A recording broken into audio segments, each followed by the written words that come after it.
CareNet is a national affiliate that supports over 1,200 pregnancy centers just like us. So it's my honor to introduce him to all of you tonight. Would you please give him, Mr. Roland Warren, a warm welcome.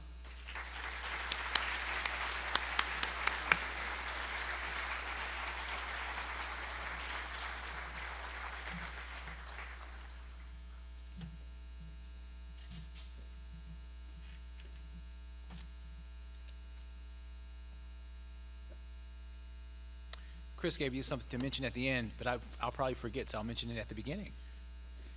Grand opening, Tree of Life Education Center, November 18th, 9 a.m. to 7 p.m. Y'all probably know where it is. Do you know where it is? It's in Dubuque. That's my understanding. So be there or just be there. I mean, you need to be there for this. So thank you very much, Chris. I appreciate the opportunity. I think she's taller than I am. I need to lower the mic. But opportunity to be with you my first time in your fair city. So it was great. And I was, I don't know if this is what you do to everybody, but I couldn't get to the hotel because there was a train that was just like stopped. And it just was just there. And it didn't move. It just stayed there. And I thought, wow. So, do you call people from Dubuque Dubuqueans or something, or Dubuquers, or Dubuquers? A kind Dubuquer actually showed me the way that folk from in town get around that train. You guys probably know that already. So, anyway, long time since a kid. I haven't gotten stopped by a train since I was a kid, so it brought back some fond memories. Pretty cool stuff. Anyway, so I'm here to talk about some interesting things, I think, from my perspective, and certainly, hopefully, from yours. And you know, it's interesting because I've been with CareNet, I guess 9 years now. Yeah, 9 years this month. And it's been interesting because I spent about 12 years before that with an organization called National Fatherhood Initiative. And when I made this transition to CareNet, it was kind of an interesting thing because some folks say, well, this seems like a weird transition for you. You're at National Fatherhood Initiative, and we do a lot of stuff obviously with helping men be better dads. And then I come to CareNet, and the first conference, I learned that they reflagged a lot of the men's rooms at the hotels so that they're women's rooms, and that's difficult for a guy who's over 50. I had that already mapped out, and it had been reflagged. So it seemed to a lot of folks like sort of a career non sequitur for me to make a transition to an organization like this. But it's interesting. It really wasn't an odd transition for me because when I was a 20-year-old college student, I got my girlfriend, now my wife, Yvette, pregnant. We got pregnant. We had an unplanned pregnancy. Still trying to figure out how that happened, but it's probably another talk. And I remember when she went to the student health services. We were both undergraduates at Princeton. I was a junior, she was a sophomore, and she went there to get the pregnancy test, and nurse does the pregnancy test and comes back pretty quickly and says it's positive, and without missing a beat says, now of course you're going to have an abortion, aren't you? And Yvette says, no, I don't want to have an abortion. I want to have my baby. I want to get married. And she says, well, what year are you? Yvette says, well, I'm a sophomore. And the nurse says, oh my gosh, how are you going to graduate from Princeton with a baby? And she says, well, what do you want to do when you graduate? And Yvette says, well, I want to become a doctor. And the nurse says, oh my gosh, become a doctor, graduate from Princeton with a baby.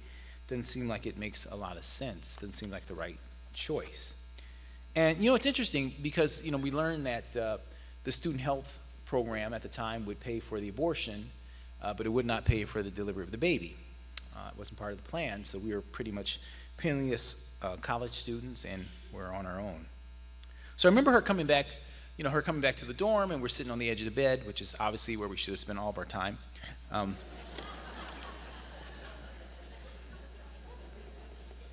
just try to keep it real. It's funny now, but wasn't that funny then? I'm telling you. And Yvette was, she's pretty shell-shocked. I mean, the way that the nurse handled this, and she was an older woman. This nurse was an older woman, probably a mom herself. She could have said, well, how can we make your choice work?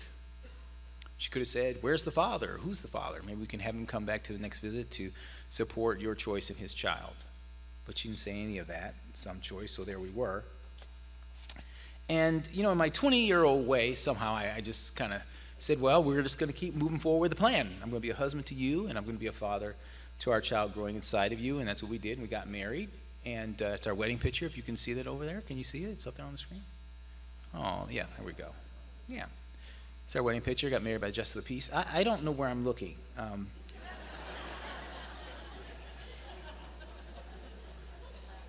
This is the only wedding picture we have, by the way. This is it. One of the students took it. Some of y'all might have 20-year-olds, and they just leave them there. Don't go chase after that. So we got married, and it's interesting. The nurse was, she was kind of wrong about. Well, I guess she was sort of right about one thing. That Yvette didn't graduate from Princeton with one baby. She actually graduated with two. There are two boys, Jamin and Justin, and there's my wife Yvette.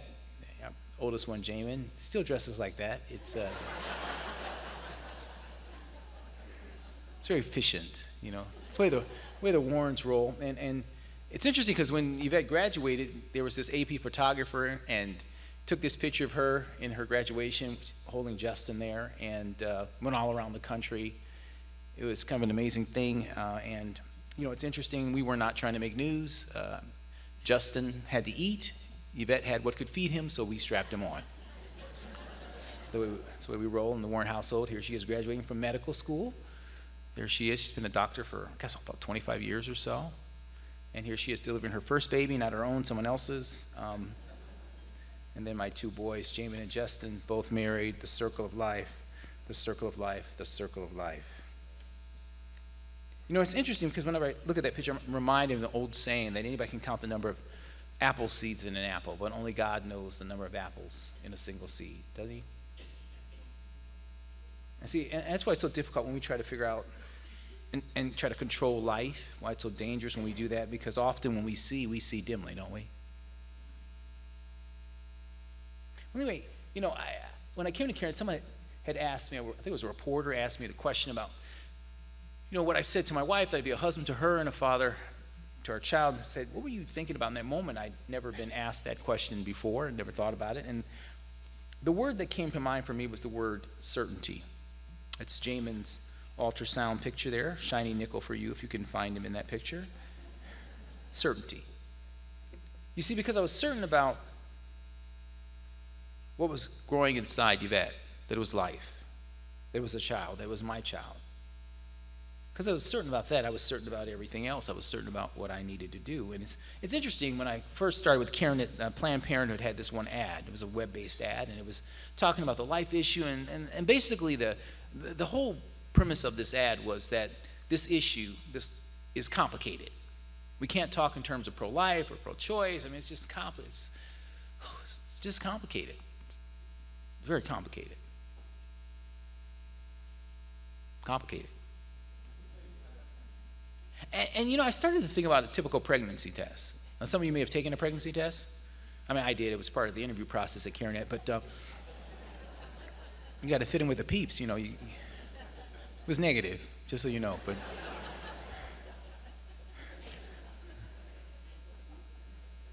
And my understanding is with the pregnancy test, there's this cup, right, that has some stuff in it, and then there's a stick.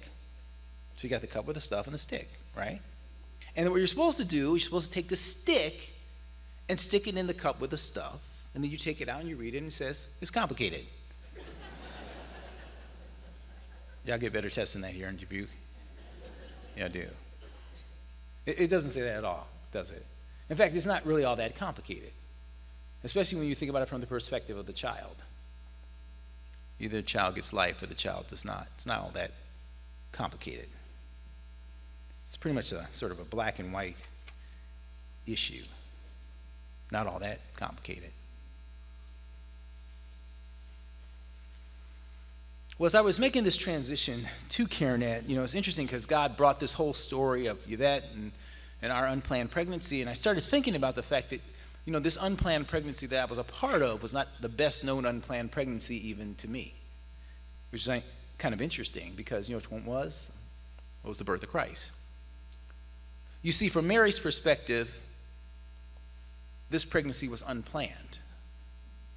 From her perspective, she had hopes and dreams and aspirations for her life that did not include a child at this time and in this way. And the angel comes to her. And I'm sure Mary in that moment is feeling, frankly, the same kind of things that my wife was feeling, or any woman that comes to a pregnancy center or abortion clinic, hopes and dreams for her life and all this uncertainty swirling around.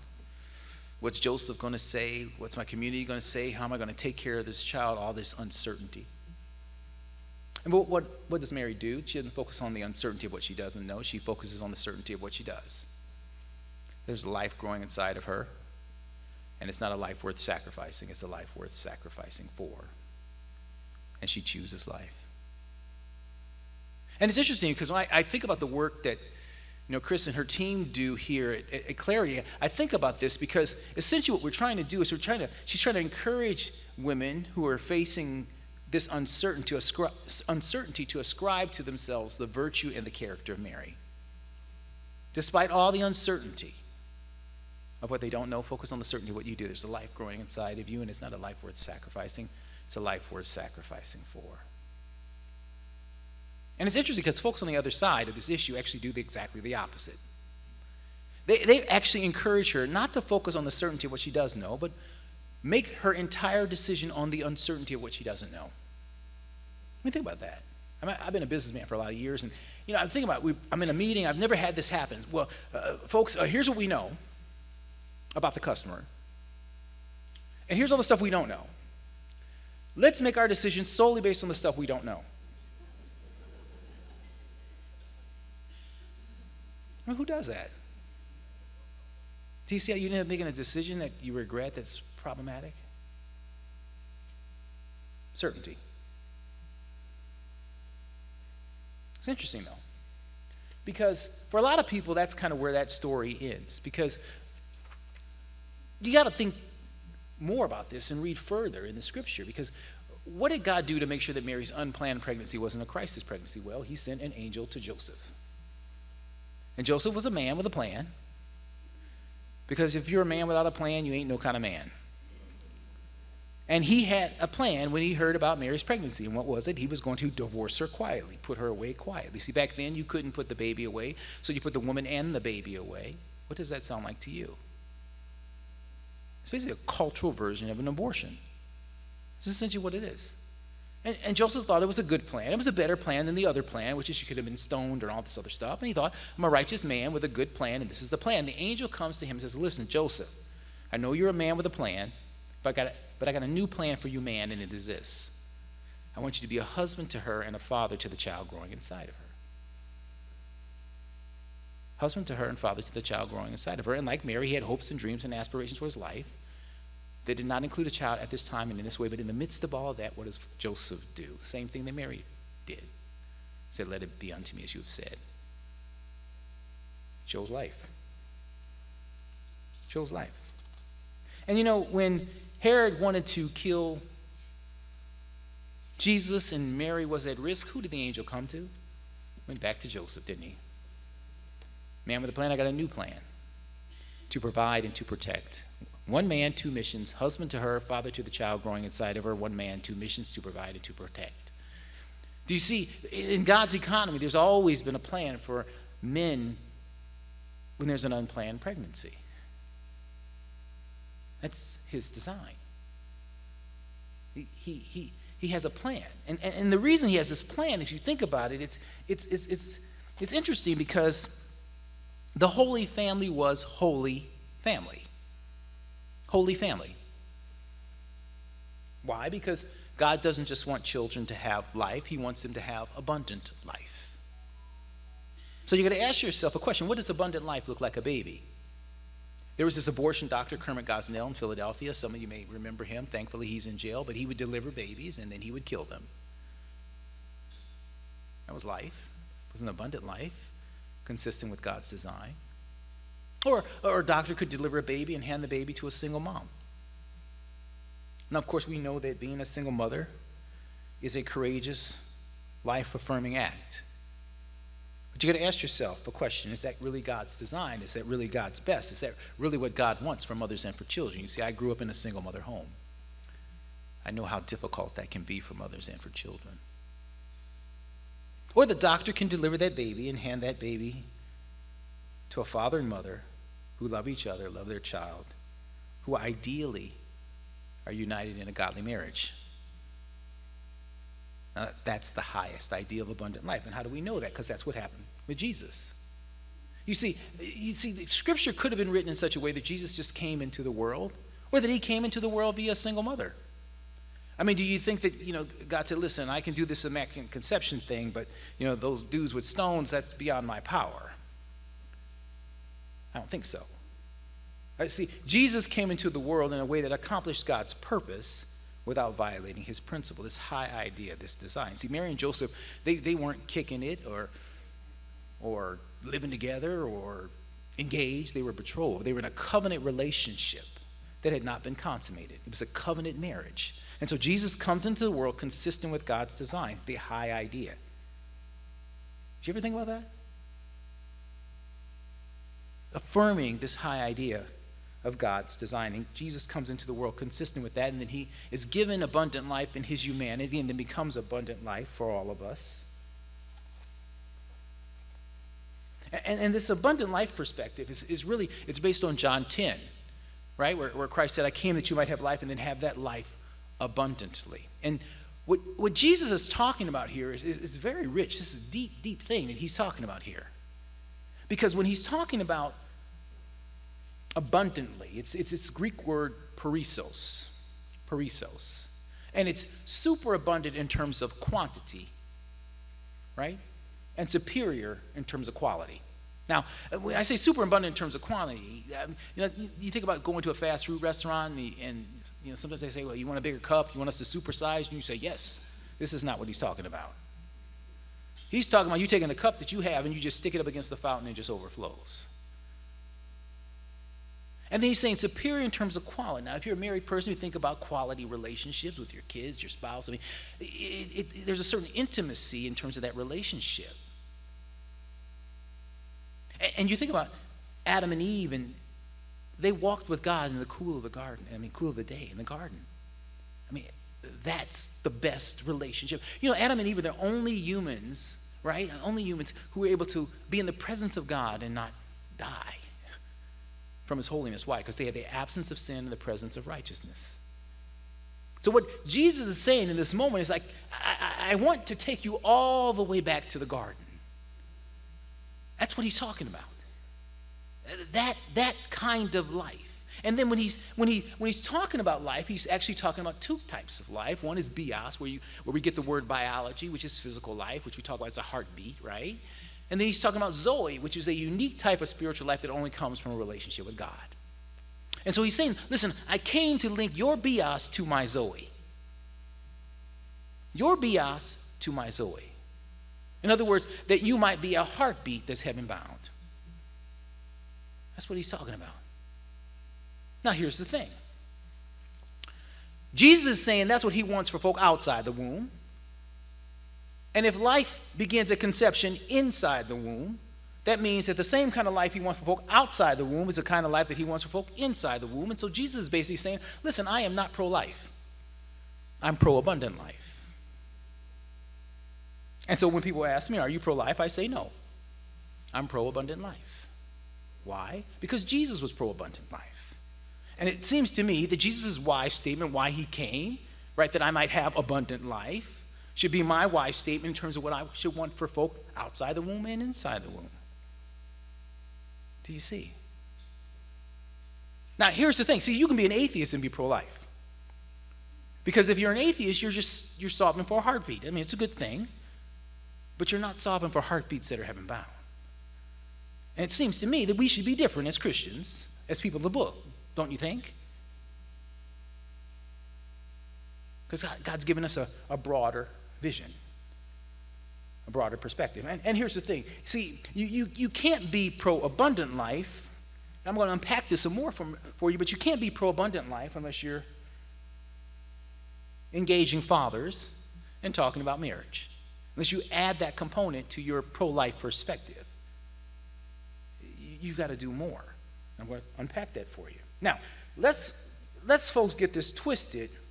I always tell people, this isn't just about, when I'm talking about the marriage construct, it's not really just about whether the woman marries that guy. Because we know that's not always possible. Even though we know when it happens, when that happens, the child is more likely to do better across every psychological, emotional, educational, and economic measurement of child well-being. That's what the data shows is off the charts. But the reason that she comes to a pregnancy center is because, see, she's de-linked motherhood, fatherhood, sex, and marriage, and God's design for those things. She's de-linked that. And she comes to the pregnancy center, right?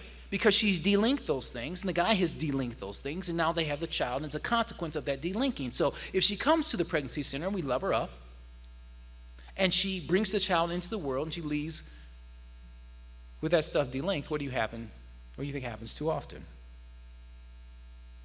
She'll be back. She'll be back. See, our sign cannot say, thank you, come again. That's great if you're Chick-fil-A, Burger King, Wendy's, Walmart. Our sign would say, thank you, don't come again. Not to be served, but to be service to others. You see, because to do otherwise, you become a retail consumer business as opposed to a relationship building, covenant building ministry. And see, Jesus didn't do retail. See, Jesus said, come as you are, but don't stay as you came. Be transformed by the renewing of your mind.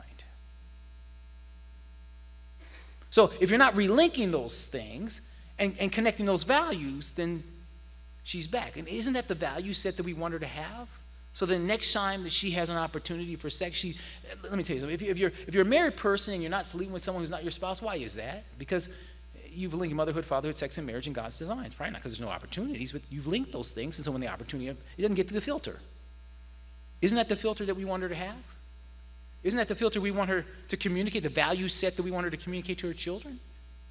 Isn't that the value set we want the guy to have? We don't want to see her daughter in 18 years or her son got pregnant in 18 years or her in 18 months. So when you're pro-abundant life, you start to think about this issue very, very differently in terms of God's design. Now, this may be new for some of you in terms of how I'm talking about this. I get that often. And a lot of that has to do with how this issue came into the public square. You see, it was brought into the public square by the pro-choice people, and they said, look, this issue is about a woman in a question mark. And then we said, no. But they said, no, it's about a woman in a question mark. And then they started defining the question mark. They said it's about what? About product of conception, choice, it's complicated. And then we said, no, it's about the baby. We have to save the baby. We must save the baby. And then they said, well, you know what? You don't care about women. You just care about saving babies. Anybody ever heard that? Anybody ever heard that? And we said, oh, no. We care about women and babies. Love them both, love them both, love them both. And for most people, for many people, that's where the pro-life movement sits. Women and babies versus women and question mark. And I hope that I can get across to you that this framework is not the right framework that we should have. You know, I had a reporter once ask me, he said, is CareNet more for the woman or more for the baby? I said, well, that's a good question. That's like asking me, am I more for breathing in or for breathing out? I mean, they're both essential to life. They're both part of life. I said, I reject your entire paradigm, the entire framework of how you're thinking about this issue, because, see, that framework is not the framework that's really consistent with how we should think about the issue, and it's not actually the framework that's consistent with what you see in the biblical narrative that I talked about. I got a fly up here that really wants to be part of this presentation. I feel a little like Mike Pence. I don't want to have one of them things sitting on my head the whole. Y'all remember that? That was something else. Y'all forgive me though. This isn't on CNN, so I'm deemed.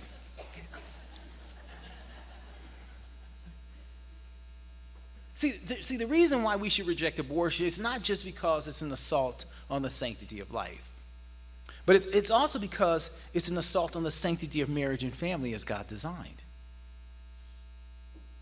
See, when Roe v. Wade was decided, two things happened, and we only talked about one. And the thing that we talked about was actually a thing that had happened in some form or another through time, which was abortion. But there was another thing that happened. Because see, what happened was that what the law did was that decision did was it delinked fatherhood and motherhood in the womb.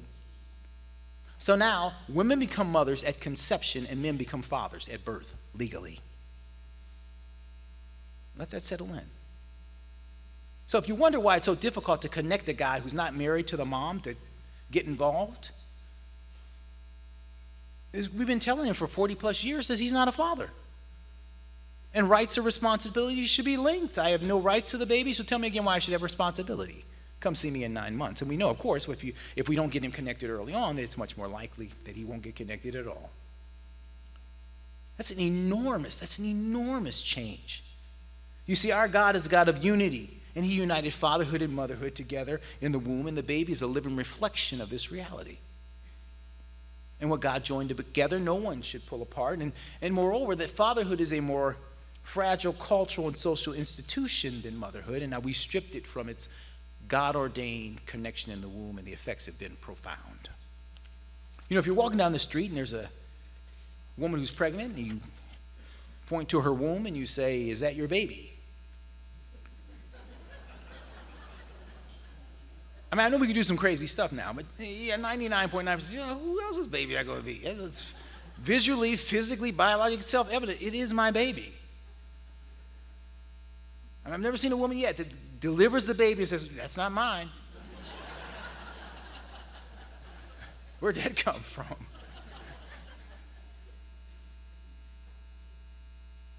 But the guy walking next to her, if you point to her womb and say to him, "Is that your baby?" That's not a dumb question. That's an essential question. And as a culture, as a society, we should have a perspective about what his connection is to that woman, to that baby, before conception, after conception, during conception. I mean, we should have a perspective. See, because society helps make that fatherhood connection, and marriage is the best societal glue to connect fathers to their children and to the mothers of their children. And we lost that linkage. And so you have to be thinking about this issue differently. We can't just say that it has to do with just one part. It has to do with both. In fact, if in 73, if we had started then and continued to say that we reject abortion not just because it's an assault on the sanctity of life, but we reject it because it's an assault on the sanctity of marriage and family as God designed, in 73 you would have said that, you could have heard a pin drop in the culture. Say it today. Say it in some churches today. And so we ceded ground on marriage and family. The pro-life movement should be the most pro-marriage movement. That's why I never talk about the sanctity of life without talking about the sanctity of marriage and family. The other issue is that, you know, when you have this perspective that it's all about the woman, right, then we actually agree with the other side. And we're essentially just saying we're trying to make a decision about whether the baby is a question mark or not. And we actually agree with the pro-choice side. It's all about the woman, and we're making this decision. And the problem with this framework is that paradigm has no on-ramp for who? Husbands and fathers. Because they don't need them. Baby's not delivered, no baby. I mean, if we need a guy, we just need him to pay for the, abortion. But now that we're getting that all built into the Affordable Care Act, we don't need him for that. But on our side, guess what? We need him. At a minimum, we want him to pay for the baby, but certainly from a societal and certainly a Christian perspective, we know that children need more than that. So we've lost this whole conversation about marriage and family because we built our response based on a framework that was delivered by the other side, and we just put our pegs in the holes that they gave us. And the other thing is, we did this national survey, CareNet, where we asked women who had had abortions, national survey, women who had had abortions, and we asked them, who are you more likely to discuss your abortion decision with? And guess who they said? The father of the baby, more than anybody else, wasn't even close. Second was a medical professional. Planned Parenthood was way down the list, didn't even, far and away. Then we asked them, we said, well, who was most influential in your decision to abort? Guess who was number one again? The father of the baby. Wasn't even close. Now, you tell me what we've been doing for 40 plus years.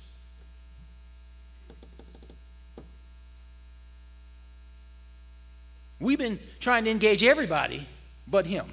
She says he's the most influential. And oh, by the way, we just finished this same survey where we asked men who would participate in abortion. We asked them the exact same questions. Guess what they said?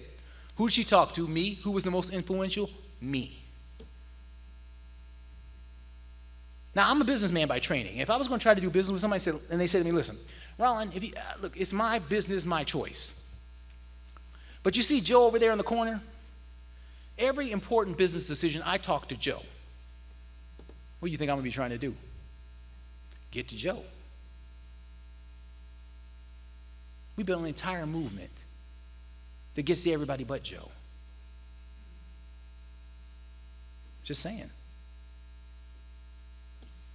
This chart talks about the support needed by mothers of children. Physical, emotional, spiritual, and social support. And then the bottom is time from conception to adulthood, right?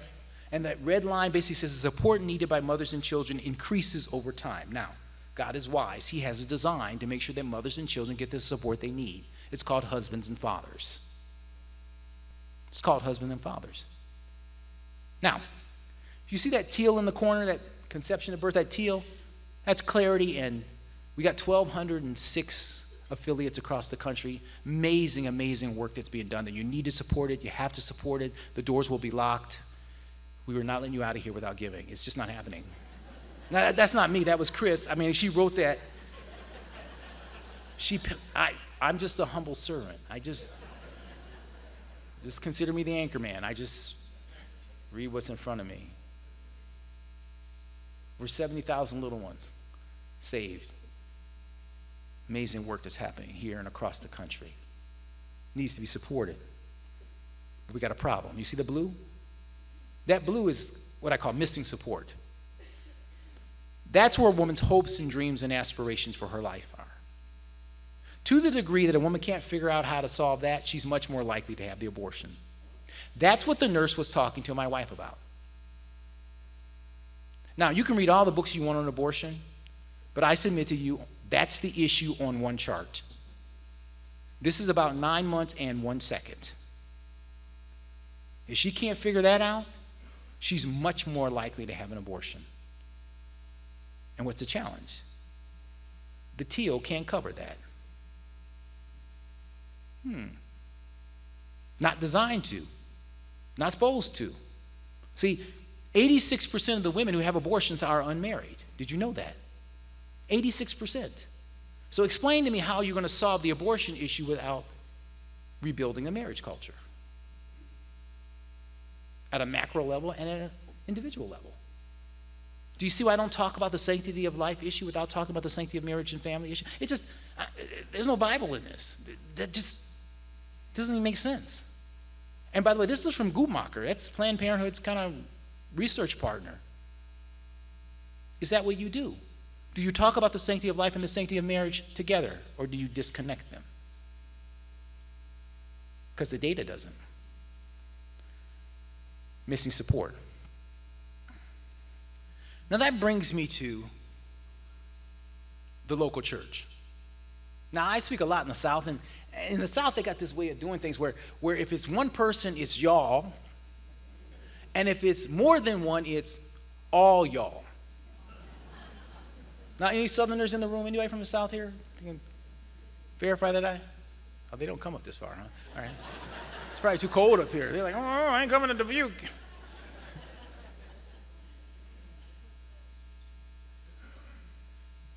So I'm talking about y'all and all y'all. If you're part of the body of Christ, if you're a part of a church. And we have to think about how the church is responding to this issue, because the church has a role that's significant in terms of addressing this issue and in terms of how we think about it. See, 54% of the women that have abortions profess to be either Catholic or Protestant. 54%. And in the same survey, where we asked the women about abortions, we asked this question about church attendance, and we found that nearly 4 out of 10 women were attending church at least monthly at the time of their first abortion. In the church on Sunday, and in the abortion clinic on Monday. We got a problem in the church with the abortion issue. Now, let me do some quick math for you. So, there's roughly 850,000 abortions, somewhere in that range. I mean, the numbers come down, but frankly, there's some states that don't really report. Some big ones like California and other ones that don't really report all that well. So it's probably still closer to 1 million. So I'm just going to use 1 million because that's easy math, unfortunately. So use my 40% number. 40% of 1 million is what? 400,000. The average abortion, particularly first trimester abortion, right, is roughly $500 or so. 500 times 400,000 is $200 million that Christians are spending on abortion at the same time that we're marching here, marching there to defund Planned Parenthood. Now, don't get me wrong, we should be doing that. But how about this? How about we overturn Roe v. Wade in our own churches and in our own pews first? See, this is the log in our eye versus the speck in the culture's eye.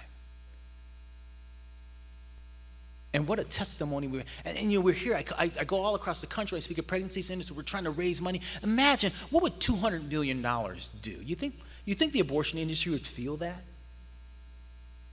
What do you think that would happen for pregnancy centers like this one if those resources were coming here versus going there? I'm just saying. Now, lest you think I'm being too critical of Christian women who have abortions and often the Christian men who support it, you got to ask yourself a question. If a woman wakes up Sunday morning, takes a pregnancy test, and it's positive and it's not good news, who's she supposed to talk to in your church? It can be from roughly like 9 days from the time she confirms her pregnancy to the time that she schedules it. Sometimes even has an abortion. 9 days. Only one Sunday in there. She's got to know when she takes that pregnancy test that the church is not going to try to treat her the way that the Pharisees try to treat the woman who was caught in adultery. See, because you can't stone the woman without stoning the baby. You do realize that. And I have just heard some horrible stories of what churches have done when someone has shown up pregnant. Horrible stories. God help us. Because it's going to embarrass us. See, she has to know that her church is going to treat her like that Jesus treated her. What did Jesus say? Neither do I condemn you, but go and sin no more. In other words, sister, come as you are, but don't stay as you came. Be transformed by the renewing of your mind. So there needs to be a ministry on-ramp in the church for that kind of response. And if we don't have one, then guess what? Planned Parenthood can look like a compassionate alternative to us. And oh, by the way, they have a script for Christians. We're such good customers, they actually have a script for Christians. And when they say care no matter what, they mean care no matter what your church says or does.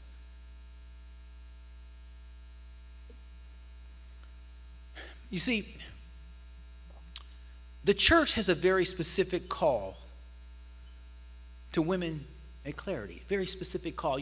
I was reminded of James 1:27 when I first put this presentation together years ago, and it talks about religion that God our Father finds as pure and faultless is what you care for the orphans and widows in their distress and keep yourself from being polluted by the world, right? And when this was written, what was an orphan? It was a child without a father, and what was a widow? It was typically a mother without a husband.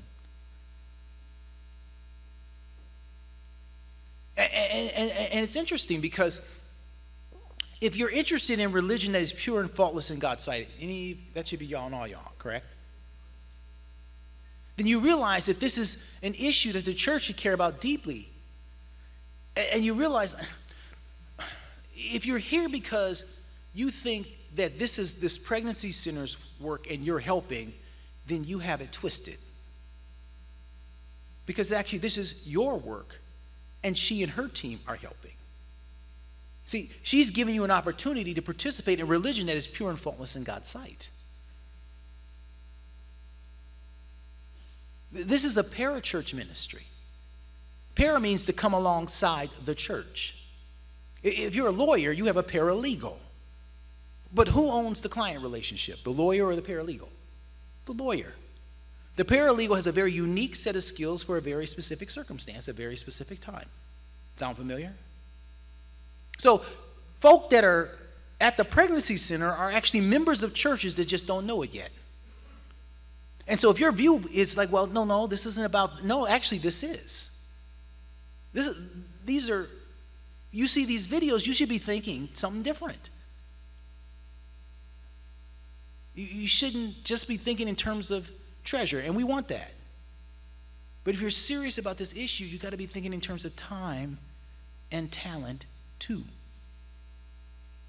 See, because the issue here today is, see, instead of that guy being dead, right, the husband and father being dead, what he's essentially saying, he's a proverbial husband and father, is saying to the mother and the child, you're dead to me. And the church has a very specific call to what I call cultural orphans and widows, which we call single mothers and kids. But we've also got another power. We have a power to help bring that dead husband and father back to life. He can have a Lazarus moment. That's the power of the gospel of Jesus Christ. See, that's what, you got to roll the stone back. It's going to stink. Men are tough to work with. And you can't be like Martha, well, the Lord, it's gonna stinketh. And Jesus is probably looking at her like, what the? Yes, it's gonna stink, but you have a power to roll that stone. So you have to be thinking about this issue differently. Any of y'all ever been to a wedding? Anybody here been to a wedding? One or two? When they claim their spouse? You ever been to a wedding where the sister's hitting the keyboard for the bride's marching? And the bride's just not coming out. Groom's there, groomsmen there, maid of honor, everybody. Pastor's like, you ever seen a pastor turn to the maid of honor and say, listen, you need to step in there so we can keep this thing moving. The chicken's getting cold. You ain't been to one of those weddings? Y'all don't do that in Dubuque, huh? You be a Jacob all jacked up marrying the wrong person. See, because there ain't no wedding without the bride. What do? You go back and check on the bride. She may have left her shoes in the car, ripped her dress. You check on the bride, because there ain't no wedding without the bride. Guess who the bride is? Y'all and all y'all. So if we're not having the issue around this, the success around this issue in terms of all of this, it's because folk try to replace the bride. So I know as I'm in a parachurch ministry, I may be in the wedding party, I may be cooking the chicken downstairs, but I am not the bride. This pregnancy center is not the bride. The church is the bride.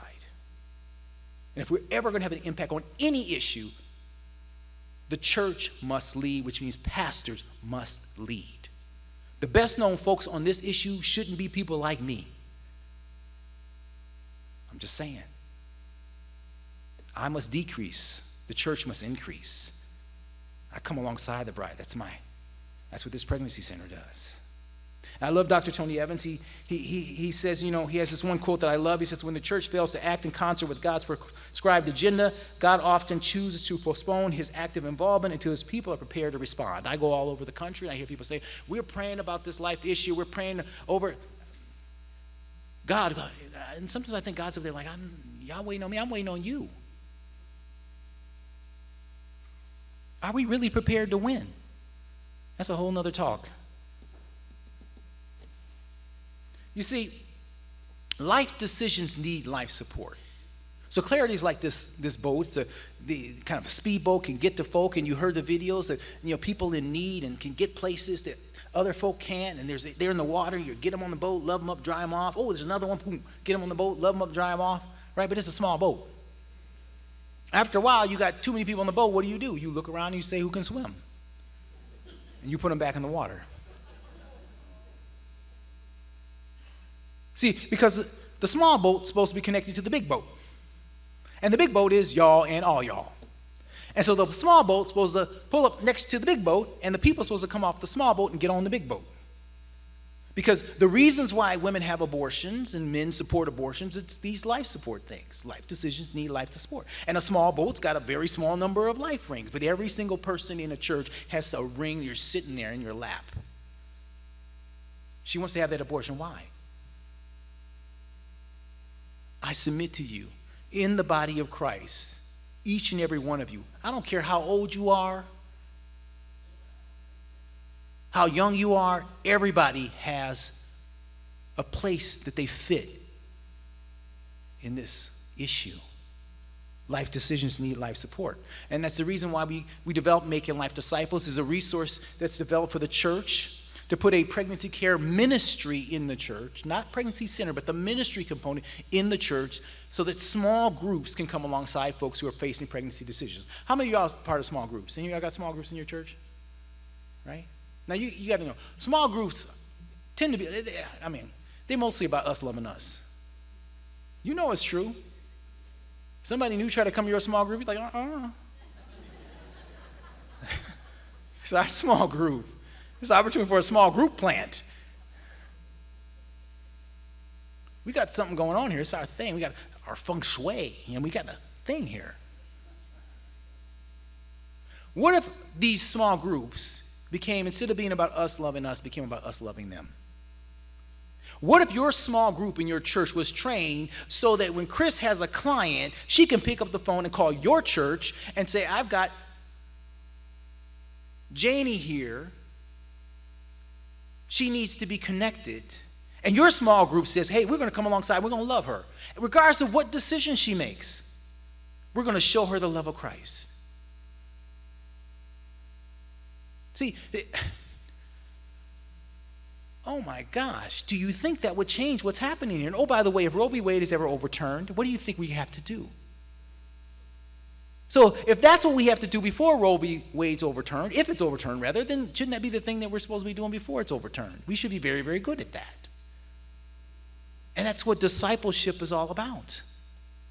See, that's about you thinking about the life issue in terms of discipleship, in terms of the Great Commission. See, I talk to Christians all across the country. I ask them, are you pro-life? Yes, yes. And often I say, well, okay, prove it. And they'll tell me who they voted for. Don't get me wrong. It has a political component and a material support need. But it's not primarily either one of those things. It's primarily an issue of discipleship. Why? See, if you think that helping someone who's facing a pregnancy decision is a good work, do you think it's a good work? All good works that Christians do should lead to what? Discipleship. We do good works for the same reason that Jesus did good works. To link Bios and Zoe. If you're just focused on Bios, that's called social services. Ain't a bad thing, but it's not Christianity. So when you see someone facing a pregnancy decision, your first thought should not be who should she vote for, or who should I vote for because who she didn't vote for, or what kind of material. Your first thought should be, is she a disciple of Jesus Christ? She needs to become a disciple of Jesus Christ. The child growing inside of her needs to become a disciple of Jesus Christ. The guy who got her pregnant needs to become a disciple of Jesus Christ. And then this is not an issue that's outside the church or comes up every 4 years or every Sanctity of Life Sunday. It's an issue that's inside the church. It's the core of the church. It's discipleship. It's why the church actually exists. And Jesus had all these people coming to him with all these different issues. Some had too much money. Some had too many husbands. Some had too many demons. And every single one of those people, he engaged them to what end? That they might become disciples. So the goal here is for you to view the life issue primarily through the lens of discipleship. It changes everything. It's the reason we exist. You do realize that your entire faith is built on an unplanned pregnancy and God's response. He built a family. To what end? Well, why did Mary get pregnant? To what end? It was an unplanned pregnancy for Mary. To what end? That we might become disciples of Jesus Christ. Could it be that this woman who's facing unplanned pregnancy is facing this unplanned pregnancy to what end? That she might become a disciple of Jesus Christ. See, every time you work on this issue, this is why I say it's an opportunity for you. You're retelling the most amazing true story that's ever been told. The birth of Christ. And the church is the only one that can do this. See, pregnancy centers can do evangelism, which leads to conversion, but we're not called to make converts. We're called to make disciples. So if the woman gets off the small boat and then goes back to the same culture that put her in the water in the first place. Because we're not the only ones who make disciples. The culture makes disciples too. It's a principle of replication. So that means that the small boat's got to be connected to the big boat, which means the big boat is the church, and the church is the seat of discipleship. Pregnancy centers can't do discipleship. Why? Because it says to teach them to obey all that I have taught you. You can't do that in the midst of a crisis pregnancy in 9 months. It's a long-term process. So what I'm talking about, as I close up here, is this chart. I could have just put up this chart and said nothing, but I like to talk. So the pro-abundant life perspective, right? It's the roof. But supporting that roof is two pillars. The first one's found in the first chapter, the first book of the New Testament, God's design for family. And when a woman has a guy who says, listen, I'll be a husband to you and a father to our child growing inside of you, guess what? She's more likely to give him what? Bios. And the second one is, the second part is actually in the last chapter of the first book of the New Testament, God's call to discipleship. Because when folks are connected to the church and the church views this as a ministry, guess what's more likely to happen? Zoe. That's why I challenge you. You can't just be pro-life. You've got to be pro-abundant life. Let me close up and end here. You know, Jesus had two types of ministries. He had one type I call a retrieving ministry, and the other type I call a receiving ministry. You saw his retrieving ministry first. That's when he called his disciples. You with the net. Yeah, you. No, you. I want to make you a fisher of men. Retrieved. You up the tree. Yeah, you. Come down. We're going to do a power lunch. Remember Zacchaeus? Now, you saw his receiving ministry with the woman with the issue of blood. Remember that story? The woman with the issue of blood? And it's an amazing story to me because it's an abortion story in a lot of ways. It's got similar dynamics. It's that same kind of thing because a woman who's facing abortion, it's an issue of blood. It's an issue of blood. Abortion's bloody. It's an issue of blood. It's her flesh and blood. It's his flesh and blood. It's an issue of blood. And all that woman could do was just crawl and touch the tassel and the dirt, the dust, and the dung. That's all she could do. And Jesus had the sensitivity to say, what? Who touched me? Now, if someone is considering an abortion or is post-abortion, that's all they're going to be able to do in your church. They're just going to be able to touch the tassel of the ministry of the church. And do we have so much going on that we can't say, who touched me? All our programs. In the midst of all people pressing on Jesus, he said, who touched me? And he stopped. Why? To restore her physically, emotionally, spiritually, and socially. Now, you see these two ministry approaches coming together when Peter's on the boat and Jesus is on the water. Remember that? In the storm? And Peter says to Jesus, Jesus, I want to come out there. And Jesus is like, come on out. The water's fine. Peter steps off the boat, takes a few steps, focuses on the circumstances, not the Savior, begins to sink. Now, initially, what did Jesus do? He just said what? Just receiving. Now, did he just like, okay, swim on over? There's lots of strokes available, backstroke, breaststroke. What did he do? He shifted his ministry model from what? Receiving to retrieving. He went, he retrieved him, steadied him, and they went back to the safety of the boat. See, when someone's at clarity, young lady, she's there and they've loved her up. They shared the gospel with her, and she's like, I'm going to have this baby. I'm going to do this thing. And then she gets back to the car, and the guy says, so what'd they say? He said, I'm going to have this baby.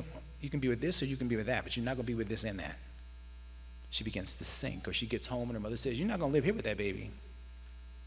She begins to sink. And oh, by the way, we're not the only ones with a boat. Planned Parenthood and the abortion providers, they have a boat too. And if we're just the church that's out there saying, we're friendly people, hope you can swim over. We got to shift our ministry model from receiving to retrieving. We've got to receive those who are in the church facing pregnancy decisions so that they never leave the church, but we offer them compassion, hope, and help. And help them to apply the gospel of Jesus Christ to the circumstance. But we got to retrieve those outside the church so that they might become disciples of Jesus Christ. Is that how you're thinking about the life issue? So the question on the floor is, are you pro-abundant life? Are you pro-abundant life?